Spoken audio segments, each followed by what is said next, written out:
Imagine करो आप सो रहे हो और तभी आपकी आंखें खुलती है और आपकी आंखों के सामने होती है एक बहुत ज़्यादा प्यारी लड़की जो कि बहुत ज़्यादा खूबसूरत दिखती है, बहुत ज़्यादा, और वो आप ही को देख रही होती है लगातार।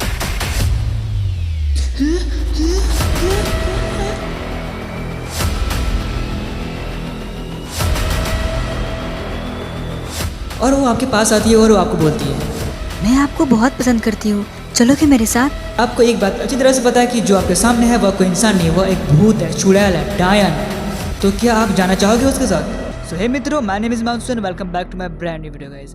जो अभी आपने इमेजिन किया वह कोई इमेजिनेशन नहीं, वह एक रियलिटी है जो कि मेरे दादू के साथ हो चुका है। जिसने ये वाला वीडियो नहीं देखा जाके देख लो। और अब बढ़ते हैं इस वीडियो की तरफ।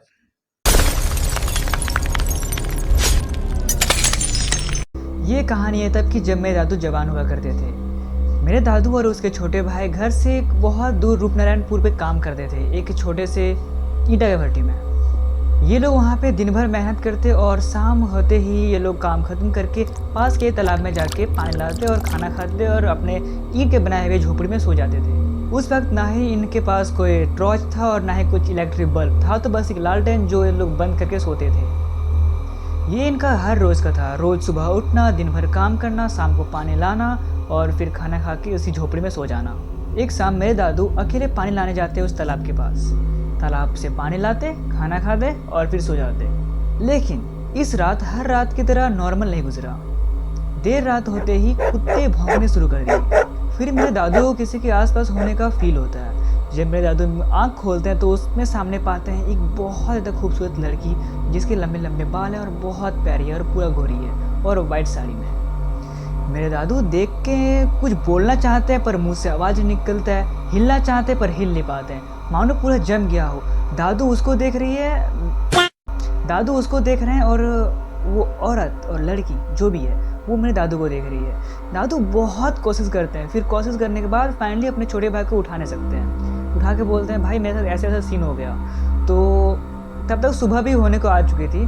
तो सुबह होते ही दोनों भाई डिस्कस किया, तो फिर उन लोगों ने कुछ ना कुछ ध्यान नहीं दिया और हर रोज़ की तरह वापस अपने काम पे लग गए। वापस अपने काम किया, दिन भर का काम करा, शाम को काम खत्म करके वापस तालाब में पानी लाने गया, खाना खाया और सो गया। इस रात भी कुछ ऐसा ही हुआ। मेरे छोटे दादा सोते रहें और मेरे दादा का आँख खुलता है और सामने उसी औरत को पाते हैं जो बहुत सुंदर होती है।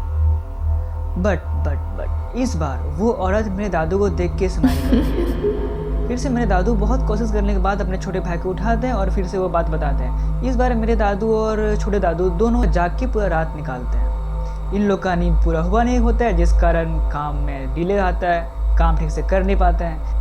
जैसे तैसे करके इस दिन भी वो लोग अपना काम करते हैं, शाम को पानी लाते हैं, खाना खाते हैं, सो जाते हैं। लेकिन इस रात मेरे दादू ने लालटेन बंद नहीं किया था, चलते रहा था। फिर से देर रात होती है, गहरी नींद में सब कुछ जाते हैं, तभी कुत्ते भौंकते हैं और भाई, और हाँ, उस दिन चांदनी रात थी। तो मेरे दादू जब नींद खुलता है तो देखते हैं कि दूर वही औरत खड़ी हुई है।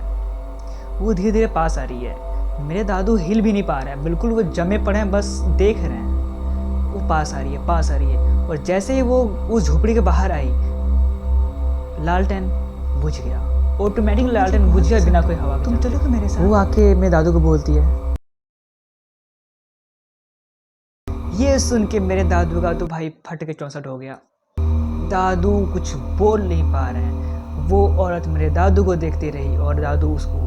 ये करते करते भाई सुबह होने का आई तो वो औरत अपने आप गायब हो गई वहाँ से। ये जब चीज़ अपने छोटे भाई को बताया तो मेरे छोटे दादू ने बताया कि आपको यहाँ रहना सेफ नहीं है, आप यहाँ से चले जाओ।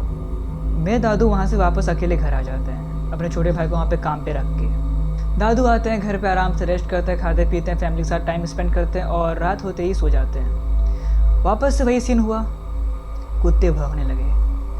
तभी आंगन में किसी की प्रेजेंस का फील होता है मेरे दादू को।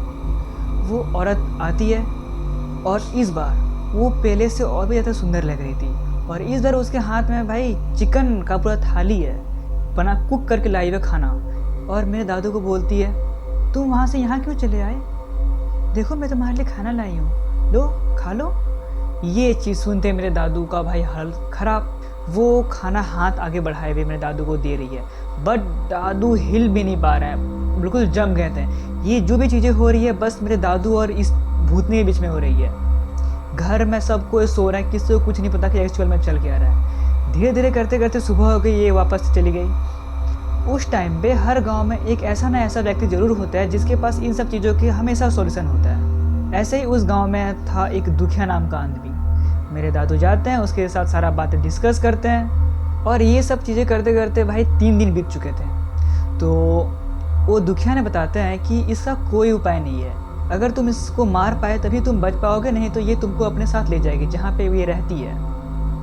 मेरे दादा बहुत परेशान, मेरे दादू का सोच रहे थे कि मैं अकेला ये सब कैसे करूँगा। जब मेरे दादू घर आते हैं तभी अपने छोटे भाई को यहाँ पाते हैं अपने घर में। तो जब पूछा तुम यहाँ पे क्यों आए, तब मेरे छोटे दादू बताते हैं कि मुझे आपकी बहुत टेंशन हो रही थी, मैंने वहाँ से यहाँ पे आ गया, मुझे अकेला काम में मन नहीं लग रहा था। अब दोनों हो गए एक साथ, 2 भाई दोनों तबाही, दोनों आ गए। अब मेरे दादू ने छोटे दादू को सारा बात बता दी कि ऐसा ऐसा सीन है, इसको मारेगा तभी ये भागेगा यहाँ से। दोनों भाई ने डिस्कस किया। वापस इस बार ये दोनों एक ही बेड पे सो गए और इस बार ये लोग अपने साथ में लाठी रखे थे, डंडा। फिर से वही हुआ, देर रात हुआ, कुत्ते भौंकने लगे और तभी वो आती है और आके बस वो गुस्से से मेरे दादू को देख रही थी कि तुम आज को डंडा और ये लेके क्यों सोए हुए हो। मेरे दादू अपने छोटे भाई को उठाते हैं, तभी शुरू होता है भाई वो खेल। वो चुड़ैल धीरे धीरे अपने गुस्सा में कंट्रोल नहीं कर पाई और वो धीरे धीरे क्रोधित होती गई, गुस्सा होती गई। मेरे दादू और छोटे दादू मिलके उसको मारना शुरू किए, मारते गए, धीरे धीरे वो अपने रूप में आने लगी। वो धीरे धीरे उन लोग से दूर भागते गई और वो अपना रूप में आने लगी और वो इतना भयंकर बन गई कि दोनों का भाई फट गया था उस टाइम। मगर ये लोगों ने हार नहीं मानी और उसको मारते रहे। उसको गांव से बाहर ले जाके एक तालाब आता है, वहाँ पे इसको आके पानी में मार के डाल दिया। गैस इन सब चीज़ों को तो मार तो सकते नहीं है, बस भगा सकते हैं दूर। तो इन्होंने बस वही किया जो इन लोगों से हो पाता। उस रात ये लोग वापस घर आए, पैर हाथ धोए, डंडा उंडा रखे और सो गए। सुबह जब मेरे दादू उठते हैं तब मेरे दादू को सब चीज़ ये सपना लग रहा था। लेकिन जब उन्होंने अपने छोटे भाई को पूछता है तो उसको छोटे भाई को भी सब चीज़ सेम, हर एक चीज़ डिट्टो भाई, पॉइंट बाय पॉइंट हर एक चीज़ वैसा ही याद था जो जैसा मेरे दादू ने रात को किया। छोटे दादू को ये याद था कि वो कैसे हुआ, वो कौन थी और वो क्यों आई थी और वो कैसी थी, एवरीथिंग। उस रात के बाद मेरे दादू के पास वो वापस नहीं आई। कहते हैं ना, कुछ चीज़ें आपके पास अगर आती है तो वो तब तक नहीं जाती है जब तक आप उसको खुद ना भगाओ।